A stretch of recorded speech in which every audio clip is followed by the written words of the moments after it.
From script to screen, every film is brought to life by visionary creatives and executives, all sharing one mission: to captivate the audience. Hosted by award-winning movie strategist Kevin Goetz, our podcast, Don't Kill the Messenger, offers a filmmaking masterclass through intimate conversations with Hollywood's most influential voices. And now, your host, Kevin Goetz. Some stories don't begin with a studio deal. They start with one person determined to tell their truth. Before the world knew her name, my guest today was a writer performing her own story on a tiny stage. That story would go on to become one of the highest-grossing independent films ever made, and she remains the only woman to have single-handedly written an original film franchise. That person is Nia Vardalos. And of course, I'm talking about My Big Fat Greek Wedding. Since that breakout success, she's built a remarkable career as a writer, actor, and director, always bringing honesty, humor, and heart to everything she creates. Nia, welcome to my show. I feel like my mom wrote that intro and called in and went, Kevin, you better be nice to her. Okay, I have to start with one thing. I have to start with, can I see your wallet? I'm sure it's in there. Let's see. Okay, she was not expecting this, listeners. She's like, what? Can I look at her wallet? So okay. I'm going to let you. Oh, my God. Let me see. Oh, my God, please. I carry it with me forever and ever my and God. ever. Hold on, it might have crumbs on it. Oh, yes, my sir. God. Okay. It's all right. ancient. I am looking, folks, at my God. what we call the Topline sheet. When I was at National Research Group, let's see if there's a date here. Yes, it is January 5th, 2001. Wow. That was my last year at NRG before I went to OTX. And this was a screening done of My Big Fat Greek Wedding at AMC Woodland Hills, with a 60% excellent for older women over 35, a 69 excellent, a 94 in the top two boxes, and an 87 definite recommend. Why do you still carry this in your wallet? Well, that night, I didn't even know what these numbers meant, but I could see from everyone's faces and expressions that something magical had happened. And Gary Getzman gave me one of these, and I tucked it into my wallet thinking I might not ever see one of these again. And maybe someday someone will tell me what it all means. Well, I can do that after this podcast. Yeah. Well, since then, I've had so many test screenings. I was just going to say, you now know what it means. It now means it's like being at your own funeral because you get to be at the back of the room. On I Hate Valentine's Day, I remember someone in the audience said, I don't like it that she looks old now. And I was like, wow. Oh, yeah. It's amazing. I what don't they love say. talent coming to a screening, even if you've produced the movie. It's important. Because every actress, and I've worked with the biggest stars who have produced their pictures, invariably will say, they thought my ass was too big. Yeah. That pimple, they noticed that.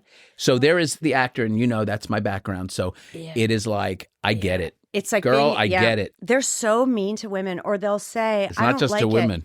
Yeah, I don't like it that she slept with him on the third date. That's kind of slutty. And meanwhile, the guy can play a character where the wife dies and 3 scenes later he's sleeping with his secretary. And they're fine with it. Yeah. So for me, it's like a psychological, anthropological experiment to hear what people actually think about ourselves. It's terrible. People And they don't know what you're there. Yeah. I always think of like, what would be the superpower I would want if I could have any?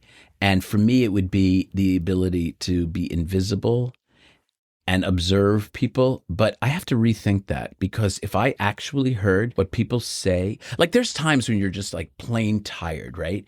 And somebody you love might call and you go, I just can't do it right now. And you don't mean you can't talk to them because they're them. It's because you need to have some self-care. But like to hear someone say that is crushing. Well, here's the thing. Somebody once said to me, and she didn't mean it to be mean, but she said, you will never have the burden of getting a part for your looks. And it really affected me. Wow. At the time, I thought, she's right. She's aging out of her category. And so for me, I always felt like I could write my way out of whatever hole I was in because I learned to Oh, I write at love Second that. City. Yeah, always. So You learned to write at at Second City Yeah, we learned to write sketches. with our now mutual friend. Which one? Mark DiCarlo. Mark DiCarlo. There's something about Chicago improvisers. Speaking of Mark DiCarlo, we work hard. I met Rachel Dratch in that time. We just don't take no for an answer. So why Debbie Downer. Yeah, Debbie Downer. So why I carry this in my wallet constantly and have had it with me for 20 years. 24 Exactly. and a half It looked like years. It was like parchment paper when you opened it. Well, I was just thinking to myself, that could be like when you have your archives, seriously, go to some school. Yeah. That will be part of it, I hope. I hope so. It's a really strange thing because it was given to me. I knew it was magic at the time. I didn't know until the movie came out and it started to just go and go and go and go. And then I kept looking at that paper and thinking, they must have known, but we never know, do we? No. The top 2 boxes can be 94 and no one can go to the movie. Well, I'm going to tell you the story from my perspective. Prior to you knowing those scores, we did a screening on the lot. I think it was with Paul Brooks. And at the end of the screening, it was only 100 people or so. We were walking around and I'm looking at the questionnaires over people's shoulders and it was scoring like excellent, excellent, excellent, very good, excellent.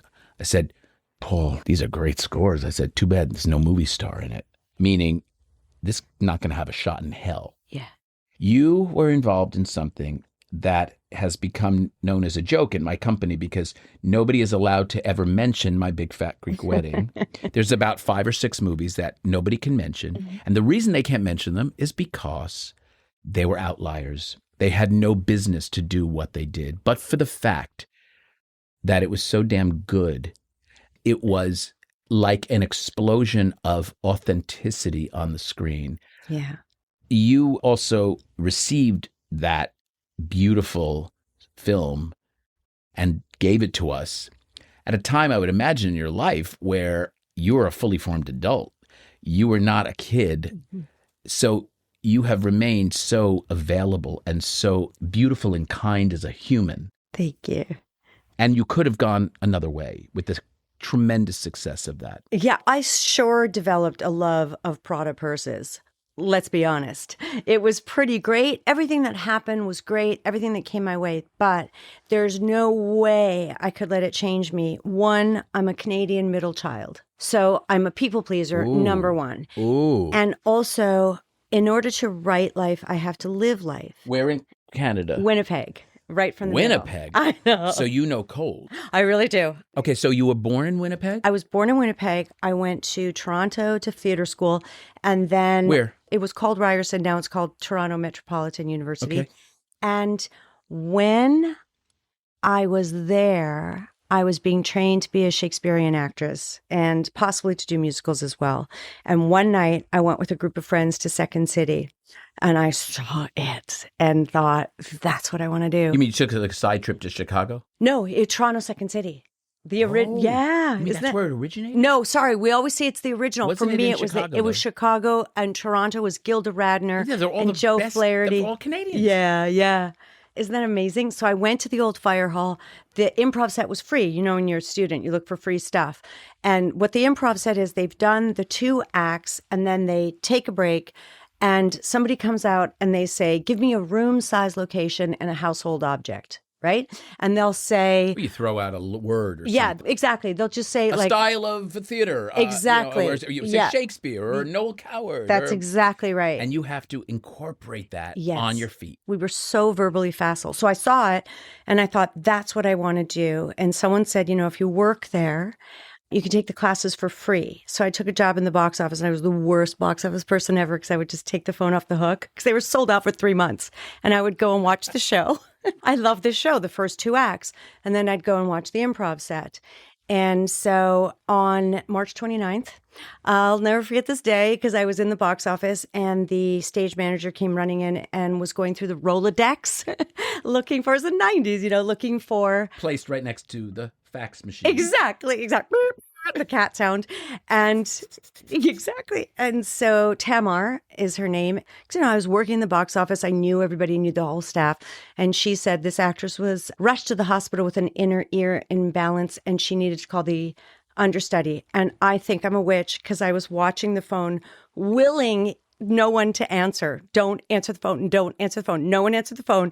Tamar went backstage and I followed her and I said, I am a member of Actors Equity, which is so crazy that I had to make it legal. And I know your show. And one of the actors came in. Lucy. That's an episode nuts. of Lucy. Isn't it nuts? One of the actors came in. I like New York in June. How about you? Went the Van Johnson thing. Yeah. I've seen it so many times. I know they. Oh my God. Yeah. God love That's you. how I got God love in. you. And they said yes. Well, they had no choice. rehearsal. No rehearsal. Well, the first guy came in and he was in the opening two-hander and he said, do you know, it was called Nun. He said, do you know Nun? And I went, N-U-N? N-U-N, like a nun, like with a habit. And it's about a nun on her first date. I'll never forget it. And it was a scene written by them 3 months earlier in the improv set.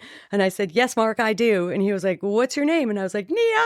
And so he started to do the lines of Nun and I did them back. And he looked at Tamar and he said, put her on. And then Tamar had to call Chicago Second City to get permission because Toronto Second City producer was having a baby. I got so lucky. So Chicago was like, let us know how the girl with the balls does.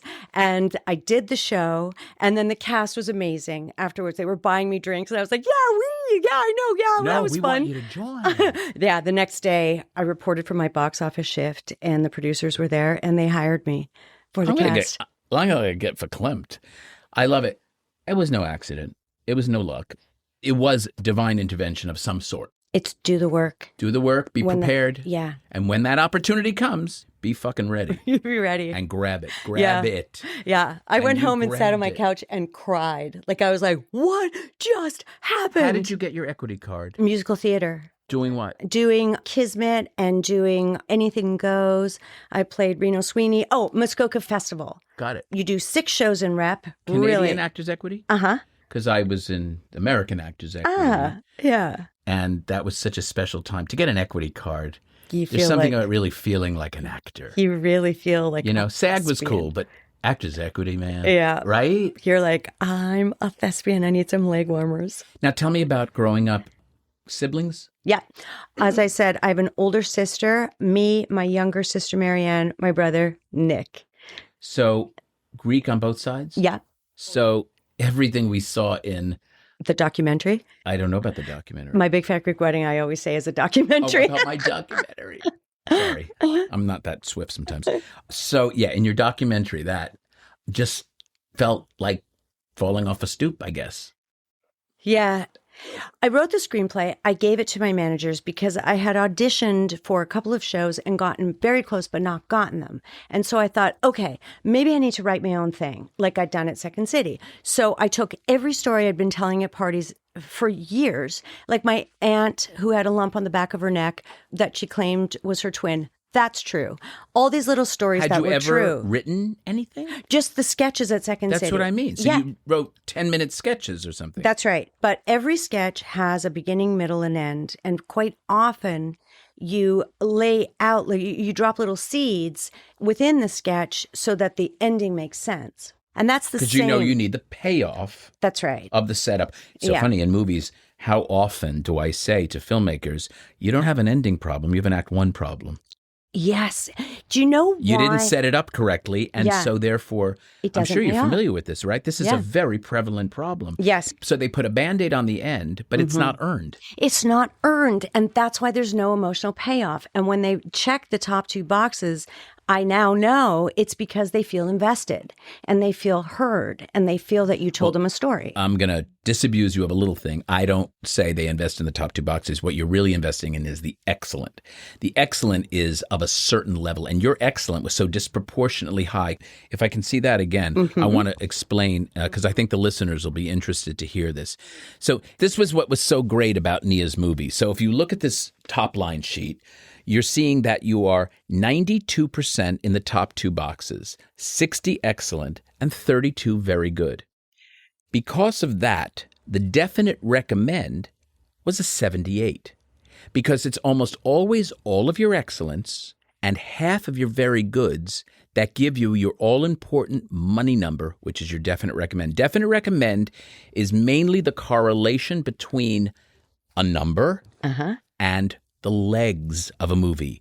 And this is very important to this conversation because what we're going to talk about in a moment is going to be the legs of My Big Fat Greek Wedding. It was a word of mouth monster hit. So in other words, 60 excellent, half of 32 is 16, is 76. You're at a 78. Now let's do something else. Let's say you have a 92 top box, but your excellent is a 32 and your very good is a 60. All of your excellence 32, half of your very goods of that 60 would be a 30. That would be a 62 definite recommend. You had a 78. The difference between a 78 and a 62 could mean, and in this case did mean, tens of millions of dollars. So it's not the top two that I ever like to talk about. It's the excellent and the definite recommend. And that to me is what was so spectacular about your journey. Again, going back to my own experience with My Big Fat Greek Wedding. So it opens and it does nicely in its platform. It opened slowly and they kept expanding. And I remember calling Paul Brooks or something and saying, wow, because I'm friends with Bob and Jeannie Burney. And I said, okay, so it's probably going to get to 20. Geez. Yeah, we think more. And then when it got to 40, it may get to 60. It may get to 80. What was the final number? You're going to think I'm really an idealistic, nice girl from the prairies, but I don't know. $241.4 million domestically, and worldwide, $368.7 million. I literally cannot think of another example. So for 10 years following that movie, and, you know, I've worked on over 5,000 titles. So I cannot tell you how many folks would say, but My Big Fat Greek Wedding. I said, yes, but here's why. Some of it I could explain and some of it I couldn't. And that's why I was so interested in having you as a guest, Nia, because it was such a great outlier, as I said, in the best sense of it. And it launched your career. Sharon Stone is a dear friend of mine. She was a guest here and she said, well, because we are so close, I knew this story, that when she went to the Palais for Basic Instinct, she walked in as an unknown. Now, she had done, 18 movies before, including Total Recall. So she wasn't like an unknown, but she was certainly not a star. But she walked out a star. And that's essentially your story. Who's Nia? Who's Nia? Who's Nia? That movie opens, does what it is, and you're the hottest actress in Hollywood. What was that like? It was a heady experience for sure. It's something that was beyond my goal because I wanted to be a working actor. And when it happened, it showed me that it's okay to think and to dream of the impossible. I wasn't a person who ever dreamt of any part of what came my way. I just wanted to be the fifth person on a sitcom. And then I realized I had something to say. I realized that I had written this incredible feminist story without offending men, which is my mandate. I believe that if you want to say something, you have to say, everyone, come with me and I will tell you a story. But you can't exclude an entire slice of the population and jump up on a soapbox and say, listen to me, listen to me. No one's going to listen. So every time since then that I've ever written something, I weave in a tiny microcosm of what I believe and what I want. I used all that white hot power to make Connie and Carla. The music budget alone was the entire budget of my first movie. What was the budget of the first movie? $5 million. How did you find the money? The money came our way in various forms. The first were a couple of offers where someone came into Playtone and said, I want to finance this movie. And then how did Playtone get aware of your property? Okay, so I wrote the screenplay, couldn't get it read. And then I'm friends with Jeff Garlin. And also I had seen Julia Sweeney do storytelling, not stand-up, because I'm not a stand-up. So I thought, that's what I'll do. So I jumped on stage. I rented a theater. Our stage manager from Second City, Chicago, Jimmy Yotto, had also moved here. And I was like, Jimmy, can I give you $50? And can you run on the lights. I rented this theater for $300. I went to church. I handed out flyers. Where was it? The very, very first time was at the tiny Acme Theater on La Brea. Oh my God. I know. Isn't this crazy? And so I went to church, asked people. We were starved for stories about ourselves. And I said, it's called My Big Fat Greek Wedding. And the tickets are $10. And of course, the Greeks came. So I walked out. I mean, it was 80 people at the show. And Full house. Full house, yeah. And it was a 99-seat theater, all Greeks. And I did the show. And But it was a screenplay. Well, because I couldn't get the screenplay read, I jumped on stage to do it as a show. So you rewrote it. Actually, it was pretty easy because when you do storytelling, which my whole family are storytellers, all I did was point form what I would do. So I took the screenplay, which opened with a dad in the car with his daughter. And I walked on stage and I said, okay, I'm going to tell you about my wedding. You know that because it's in the title. But let me tell you about my dad. One morning, my dad was driving me and I just told the story. How many people were in this? Just me. It was just me telling the stories. It was a one-woman show. Yeah. Incredible. Isn't it nuts? And I didn't even know about the Writers Guild. I had sent the screenplay off to the Library of Congress. And the Greeks kept coming. I'd go to church and they'd say, when are you going to do that show again? I'd go, on Friday. And I'd rent the theater again. And then I started to do it Thursday, Friday, and Saturday. And the show started to sell out. And I thought, okay, I have to invest in myself and I have to do an ad. So I placed an ad in the Los Angeles Times and it was $500. Would you have money for this? Because I was making a little bit of money, but also making money off voiceover. I did Toll House cookies. I was the voice for that. Toll House bakes the very best. That was me. And then I did beer for Canada. It was like an idyllic, quiet dock. Guys were on the dock fishing. Night was falling. And it was for, I think, Molson's beer or Bud Light or something. And all I said was, it's what guys do best. Like that. Like I just had a lot. I was making money. One of my first voiceovers was Stridex pimple medication. It was a girl who said, Romeo, Romeo, wherefore art thou, Romeo? And I said, I am here, but I am with pimples. That was one of my first jobs. I was 15. Oh, it's so good. I am here, but I am with pimples. Anyway, so good. That is the saving grace of so many actors. Yeah. How long did you have the script sort of out in the world, and how many rejections did you get before you decided to do it as a show? I sent it to Paramount, not knowing that you just can't send a script. It came back. I sent it to quite a few places, and I realized by then my agents had dropped me. My managers had dropped me. I asked them if they'd read the screenplay. I found it on the floor behind her desk by the trash, like covered in dust. And I went, that's it. That's my screenplay, because I'd printed it. And she put I'm going to cry. I can't. I'm serious. It's it's a lesson, isn't it? Yeah. She put it on her desk, and she used one finger, and she slid it across the desk to me. This is why I hire women and I'm kind to women, because we need to believe in each other. Amen. Right. To say to me, you're an actress, whoever told you could write a screenplay, is exactly the line. And I thought, okay, the phone wasn't ringing. So I called myself with a job.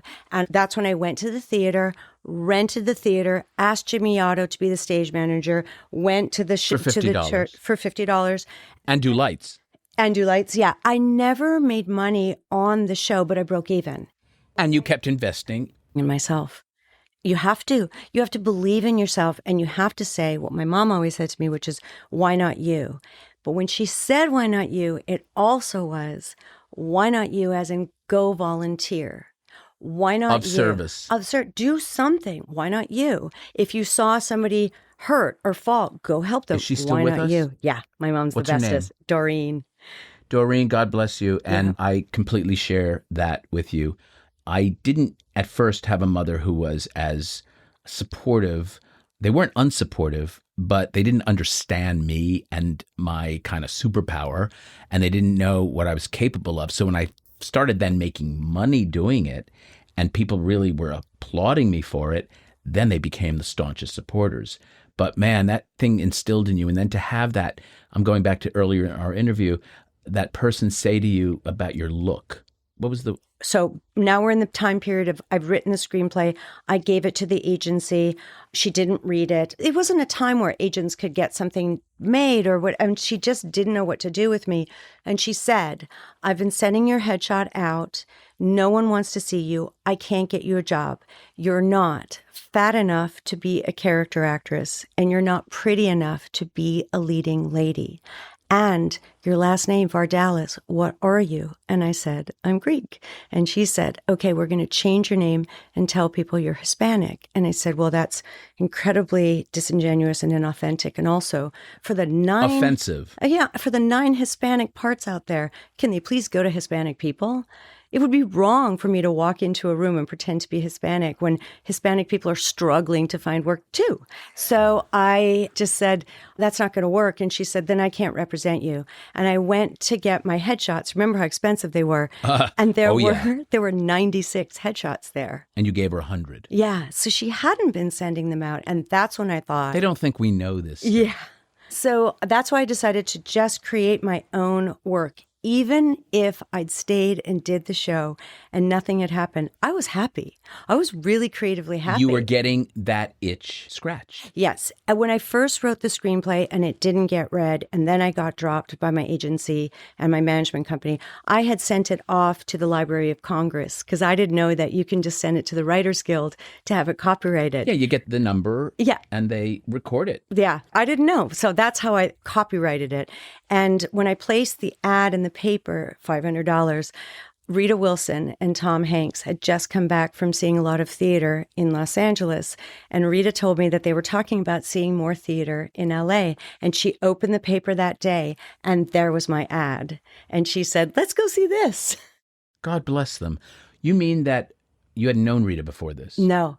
Hadn't known. So they it. showed up, and Tom was already a big star. Yeah. Rita came first with all the female members. So Tom hadn't come the first time. Mm-hmm. She came with her girlfriends. Yeah. And her mama and the nieces. And she's Greek. Yep. And Tom is baptized Greek. And Thomas baptized Greek? Yeah. Yeah. We dunked him. Yeah. All right. So she comes backstage and says what? Yeah. She waits for me actually in the lobby because the theater's so small that there is no backstage. I know, backstage. There's no backstage. It was metaphorically Yes, exactly. speaking. Metaphorically speaking. And her first words to me were, I love you. Isn't that unbelievable? And I said, I love you.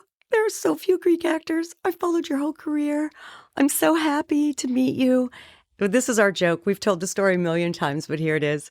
She said, this should be a movie. And I said, I've written the screenplay. And she said, can you send it to us? And I always joke that I handed her the screenplay so fast that her hair flew back. Was it literally with you there? Yeah, I had it. You're the best. You are the friggin' best. You know, my manager, when I was a kid, always said, have your pictures and resumes in your trunk of your car. Yeah. That was Barbara Jarrett. And I was like, okay. And there were times when it really paid off. Yeah. So they say we want to option it. Yeah, Tom came to the very next show, and my phone number was on the poster, my home phone number. 882-6136. So safe. That was my number. So safe. What was it? 882-6136. 818?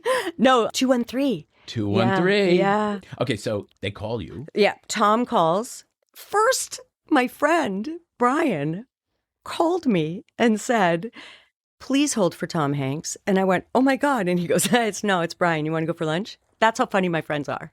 Everybody knew that Tom had come to the show and that I was on pins and needles wondering. And it really wasn't Tom? It was not Tom. That was a dick move, Brian. It's such a good dick move, Brian Blundell. And so then they did call. And Tom said, hi, this is Tom Hanks. And all I could hear was Forrest Gump on the phone, like, oh my God, it's Tom Hanks. Truly one of the nicest guys in our world. business. Yeah. In our business. And he said, I'm going to put you on the phone with my partner, Gary Getzman. We've just formed our new company, Playtone. And I said, oh, like that thing you do, because I'm a super fan. Doing that thing you do. Yeah.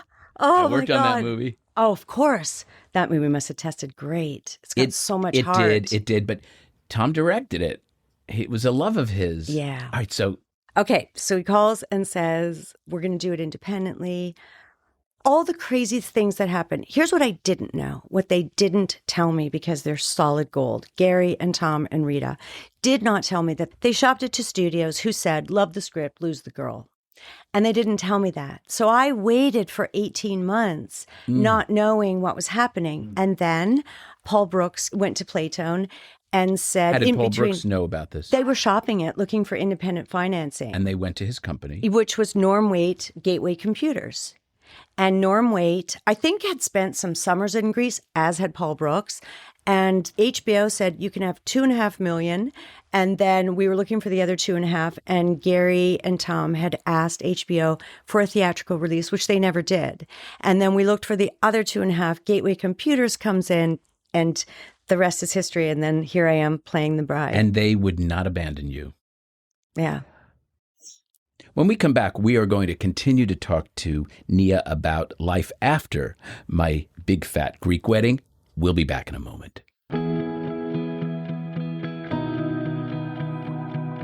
Listeners, the Motion Picture and Television Fund is a nonprofit charitable organization that supports working and retired members of the entertainment community. This wonderfully run organization offers assistance for living and aging with dignity and purpose in the areas of health and social services, including temporary financial assistance, case management, and residential living, and has been a crucial lifeline to thousands during and beyond critical times that our industry continues to experience. To learn more, visit mptf.com. Please join me in helping others in our industry during times of need. There are so many ways to offer support and get involved. Thank you. We are back with the incomparable Nia Vardalos. Did I say it right, Vardalos? Yeah, Vardalos, yeah. Sometimes we say Vardalos or Vardalos. Because I heard you say Vardalos. Yeah, yeah. But it's an OS. It is an OS, and I think... Am I saying it more in the Greek kind of way? I think it's my American accent. Please support me, compliment me. Yeah. It's just so Greek. It's so like we're Greek. Cousins. I actually thought, am I related to Kevin Goetz? So you now have leverage. Yeah. You have leverage. You make this movie. It is truly a phenomenon. I've had friends who worked on it, like Paula Silver, and other friends in the industry who have had a hand in it, like Bob and Jeannie Burney. There were a lot of people who came out afterwards to claim they worked on it because everyone, what is it? Failure has many orphans. Success has many parents. Yeah. But I know it did take a village to get that successful. Yeah. And I really do appreciate that. So you are being offered things. You are being courted by for a deal here or there. What happened afterwards in terms of your career? Well, I'm friends with Jon Favreau from Chicago improv days. And John said to me, oh my God, you must have been offered every deal like he was. And no, I wasn't. I was not offered studio deals at all. I think they wanted to just toss me out of the deck. And luckily, I'd written another movie. I had Connie and Carla already ready to go. It was already written? Mm-hmm, ready to go. And so Universal, Spyglass, we developed it. Who came to you, Gary Barber or Jonathan John Glickman? Yeah. He's been a guest here. Yeah. I love that man. His wife is Christy. The best. Yeah. They were recently honored with the Epilepsy Foundation, which really was extraordinary to see them both get what they deserve because they are so much of service. And I've always loved his dad, Dan Glickman, who was the head of the MPAA. Yeah. And he's a really super cool guy. Sorry, I just had to say that because he's terrific. So you were saying about Spyglass. Spyglass, yeah. And I wanted to sing Roger in a movie. Birnbaum was there too, yeah, right? That's right. Okay, so... Yeah. Gary Barber, Jonathan Glickman, Roger Birnbaum. And the three of them said, we want to do this. Yeah. Tell us quickly, what's the log line of Connie and Carla? Connie and Carla is about two women who do musical theater in an airport lounge, witness a bad crime, and have to go on the run. And so they decide to hide in West Hollywood at a drag club. And so they go from being musical theater girls to really finding their femininity as drag queens. You said to me before we went on air, I think Connie and Carla was ahead of its time. It sounds pretty much of its time. Why did it not hit like the movie before it? Because it's so funny. Thank you. I think you have to make decisions as an artist. If I wanted to, at that time, I could have done My Big Fat Greek Wedding 2. We could be on number 12 by now. But I would have, I think, just emotionally caved in creatively. I have such an affinity for our gay and lesbian and trans community. And I thought I could do musical theater with this story. And I wanted to write something that was outside my world, outside my comfort zone. Even though we're 27 first cousins, so of course, by percentages, of course, we have 2 gay cousins that we know of, right? The rest could be, and each of them, when they came out, one was an easy journey, one was not. And one of them perhaps isn't even out fully. And that's unfair. And so I feel like we're supposed to use our voices for What's the your people mother? we care It's about. Doreen. It's Doreen. No, it's serious. Yeah. All things point to Doreen. Yeah. No, but seriously, that's the path she put you on. Yeah. Do something with your own voice. Yeah. And that doesn't necessarily mean follow your dream as an actor. It means follow your dream as being of service. Yeah. Which is what I got from what you said before. I felt like I could weave a little story of tolerance in, which if you look at my movies, it's kind of in there all the time. But no one really knows it. Like in my Big Fat Greek Wedding one, Angelo, Joey Fatone's character, is gay. No one knows it. In number 2, he comes out. In Connie and Carla, we're all gay. Yeah, totally. In my Big Fat Greek Wedding 3, we have a non-binary character who, when we cast them, I wrote to this person. I opened it to all genders, the auditions. One of the things that also happened to you is you had a child. I adopted my child, yeah. I didn't know you adopted your child. Yeah. Wow. Well, one of the things that happened to me in How beautiful all of is it- that? Yeah, it was the greatest experience of my life. What happened is during my Big Fat Greek Wedding 1, before, during, and after, I was in a fist fight with Mother Nature where I was trying to have a biological child. And now you can see how I'm completely dispassionate about it because I'm so grateful that I didn't have a biological child because I wouldn't have met my real daughter. So thank God. And you don't know what the plan is at the time. It was so painful. It was so awful. On the morning that I was nominated for an Academy Award, I was driving to the fertility clinic. There was such a rainfall on the 10 that I thought, this is where it ends. My story is a tragedy, actually, I thought. But And if you then- died at that moment, you would have really accomplished something that very few people had. But it would have been just a sad Hollywood story. She was nominated for an Academy Award, and then she died on the way to the fertility clinic. Exactly. And I remember gripping The the steering irony. wheel. Yeah. The so irony. darkly funny. But, I was like, no, there's got to be something else in this. And then I found out about American foster care and how we have 350,000 legally emancipated kids How in old this was your country. girl? Almost 3. How was the acclimation in the beginning? It was terrible. It was difficult. I was an emotional and physical punching bag for this child who did everything possible to let me know that this was not the choice. And man, I commend that. And so I wrote a book about it because... What was it called? It's called Instant Mom because I had 14 hours notice after 10 years of trying. That's how it works. 14 hours We got a notice. kid. Do you want the kid? Yes, I do. That's exactly what happened. So I'm friends with Katie Couric, which is a massive name drop. And she's such a good woman that she kept my secret for so long. She knew when we went to the 2004 Olympics what turmoil I was in. And by the time I adopted my child, I saw Katie and she said, "You've got to tell this story." And I said, "No, because I'm really private." Actually, I do tell a lot about my life. I get it. Yep. I keep a lot back. A lot of people don't understand when I say that I'm shy. Yeah. I can play the game. Yeah. I can do it. I can go in front of literally thousands of people and not even barely be nervous. Yeah.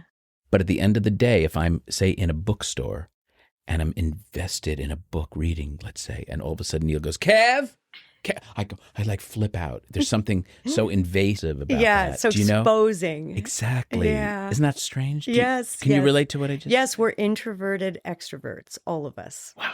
So what's your relationship now with your daughter? I'm so lucky because this is a really funny, wise person. Mark DiCarlo says, this is an old soul. Oh, old soul. Yeah. Been here before. I'm so lucky. God, I'm the so lessons that you grateful. probably have given each other is so great. Mm-hmm. So going back to your professional life, that probably gave your life a whole new meaning. Yeah.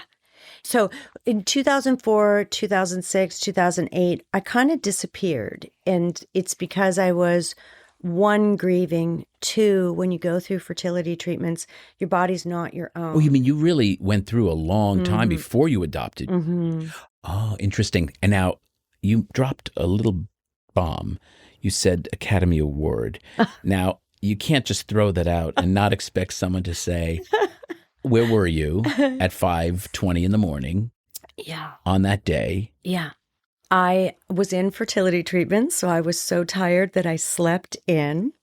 And my best friend, Kathy Greenwood, called and the phone rang and I jumped out of my skin and she was crying. Now I'm going to cry.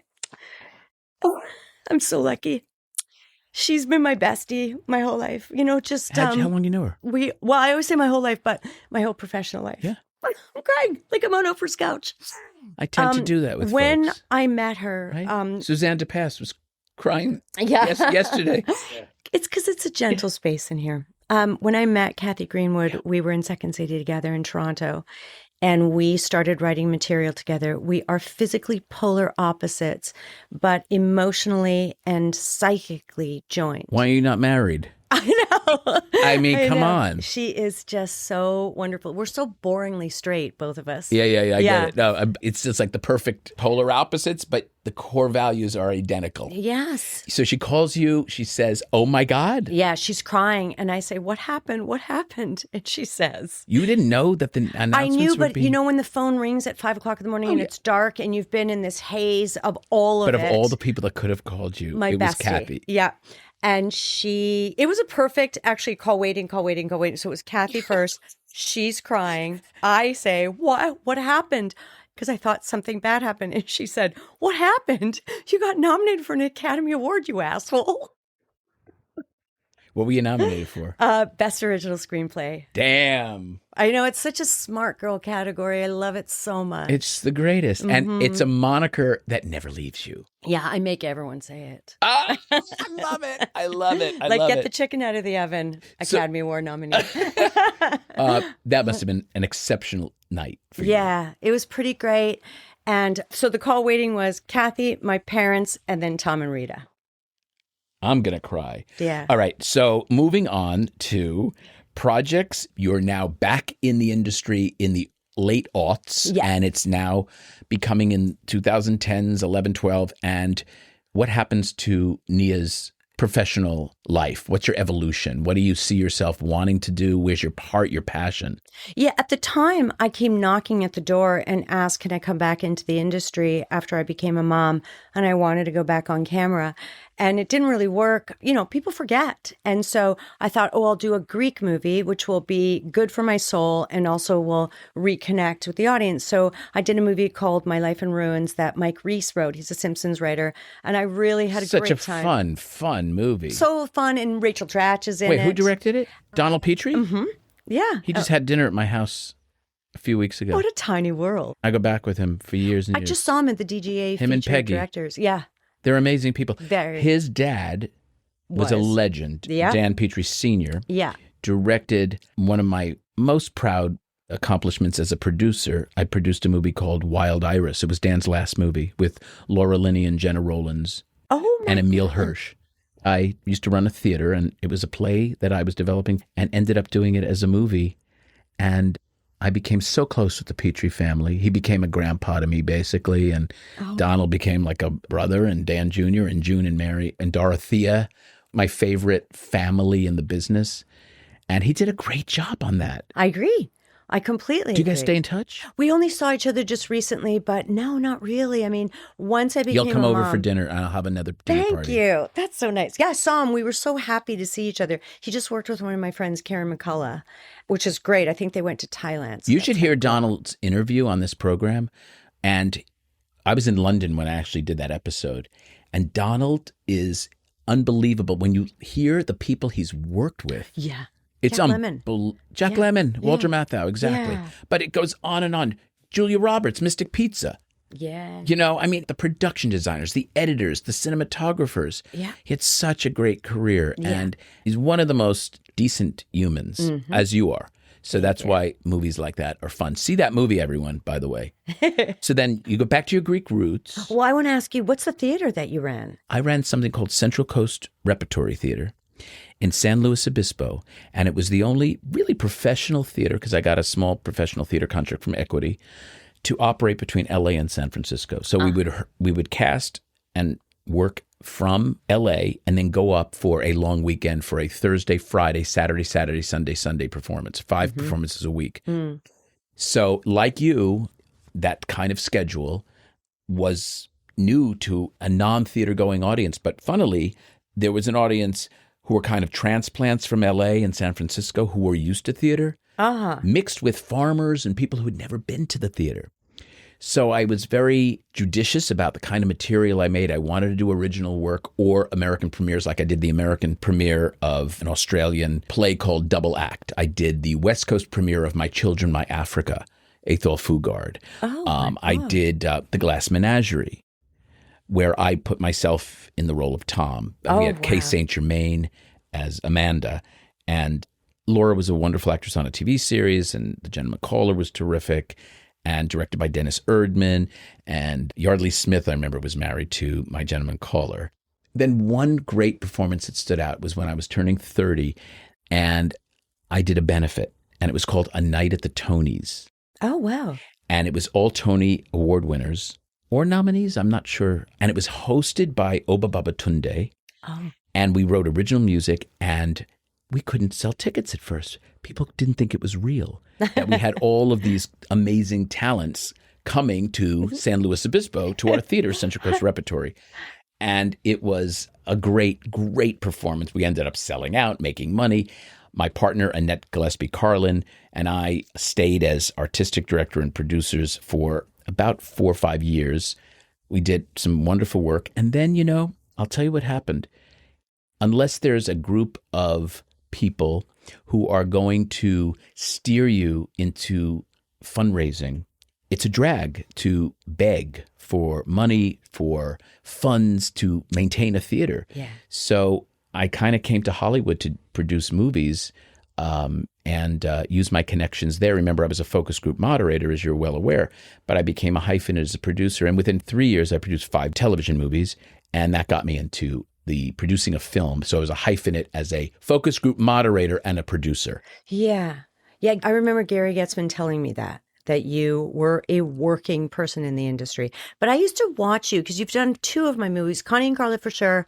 Maybe I Hate Valentine's Day. I think it was you when the person said, she looks so old. And I was like, oh, you're amazing. And also My Big Fat Greek Wedding. But what I love about what you do is you guide them to be candid without being negative. It's a beautiful So if thing. I were to hear the comment that you just said, I would say, well, that's so unhelpful. Thank you so much, and move on. You say? You know what you said, and it was fantastic? You said, oh, honey, it happens to the best of us.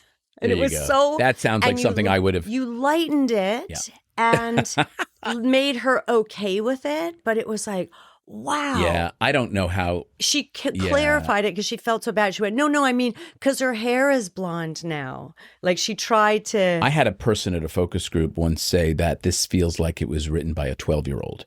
And the writer was 3 rows behind the focus group. And it was a double Academy Award winning writer. I was taken off the picture. He didn't want me on the movie because I somehow, in his mind, allowed that to come out of someone's mouth. So a couple of years later, I approached the guy who I knew pretty well. And I said, you had me taken off the movie because of that? I thought we had a different kind of dance, that we had a trust. And he said, I never did that. And I know it's true because my very, very close source would never have lied to me. And so, people's feelings really get hurt. But I'm a guy that wants everyone to succeed all the time. It only benefits all of us, Yeah. What was a screening story you remember other than that? Was there something else, a moment in a test screening where you were like, that was so helpful that happened? Yes. In My Big Fat Greek Wedding 3, the audience told us that while the scenery was beautiful, they wanted to see the characters more. And I realized that I had let my love of Greece really push me to the point where I only wanted to show it. And what am I supposed to be doing? Telling a story. And the scenery doesn't tell the story. It sets the story. The faces tell the story. How did you reconcile that? I had so much footage and I you just did? trimmed. Yeah. Great. Yeah. Love it. Oh, I you love a good note. Direct that? I directed it, yeah. Did you direct part 2? No, I directed 3 because the cast said when they were asking me during 2, the financier and Gary Goetzman were saying, we want you to do a 3. And the cast said, we'll only do a 3 if you direct. Was Lainey in that? Uh-huh. She was in number 3 too. Yeah. How is Lainey? She's great. Let me tell you a story about Lainey. Lainey Kazan. Well, let me first tell you that I saw Lainey's understudy of Barbara in Funny Girl. It's online. You can see her doing the number. Are you kidding me? Don't Rain on My Parade. It's mind-blowing. Yeah. She was exceptional. Yeah, absolutely exceptional. What a talent. Yes. And still, she can make any line great. That's what I love about John Corbett, too. He tosses away my I had the lines. biggest man crush on that guy. Yeah. Forever. It's worth it. Worth it. He's a feminist, too. This is my imitation of him when I'll rewrite his lines, because I'm constantly rewriting after the first, the rehearsal or the run through, and then I'll hear something and then I'll reverse something or change it. And I'll just take his pages. And this is my imitation of him. He takes it, reads it, and goes, okay, baby. And it's not sexist. It's just sweet. Oh. He's the only guy who I would be like, call me baby. He's got the greatest kind of quality, doesn't he? Yes, he does. You're still friends with him, I guess. Oh, yeah, yeah. We all love each other. We see each other a lot. Because something happened to Andrea. us. Oh, yeah. She's a joy to write for. She's unbelievable. Yeah. You know what I do to her all the time? I'll do her coverage last. Even if I'm not directing, I'll just go, let's do her coverage last. Because I know she loves to go blue and crack up the crew, as do I. You do too? Yeah. So I'll just You've been very polite on this podcast. Oh, yeah. I think I dropped the F-bomb maybe once, maybe twice. I don't know. No, I'm a dirty girl, but I'm sophisticated when I'm on a podcast. But yeah, I will just feed her things to say in character as Vula. Like I'll just toss her new lines and she'll do them like that. She won't look at me and go, what? You were going to She'll tell me about Lainey. Oh, yeah. Let me tell you about Lainey. So during my Big Fat Greek Wedding one, it was clear that John Corbett and I had crushes on each other, which is important, I think. It was so obvious. Yeah, super obvious. And nothing Did you ever happened. consummate? No, I'm we joking. did not. Like No. she's going to tell me. No, like we she's going to didn't. tell me. I'll tell you how you'll be able to know that I'm telling the truth. Because Lainey Kazan said to me after the first kissing scene, they wipe you down like a concubine. They come into this thing and they take off your lipstick. And so I looked over because I'm like beet red. I'm kissing John Corbett. I've written this movie. I didn't think it was going to get made, people. And then I looked over and there was Lainey Kazan and she's looking at me with her arms crossed. And she goes, come here. So I walk over to her and she goes, do you want to go to a movie on the weekend? And I said, yeah, Lady Kazan, rookie dust. Like I was so excited, right? So we get into the taxi, slam, the doors closed. She turns to me, gets right in my face with her finger and says, don't sleep with John Corbett. And I say, I'm not going to. And she says, yes, you are. I go, I'm not. So all this time passes. The movie comes out. We have this big I thought you were going to cast say, dinner. because I want to. Yeah, totally. So the movie comes out. The movie comes out. We're all at this big cast dinner. We're all telling our stories. Everyone's got different stories. I tell that story. John's crying, laughing. And I say down the table to Lainey, I say, and by the way, Lainey Kazan, I did not sleep with John Corbett. And she says, I know you didn't. And I say, thank you. And she said, I asked him. So you remember Doris Roberts. We had her amazing. 90th birthday at our house, and she was amazing. A great broad, a great actress, really committed to Broadway, et cetera, et cetera.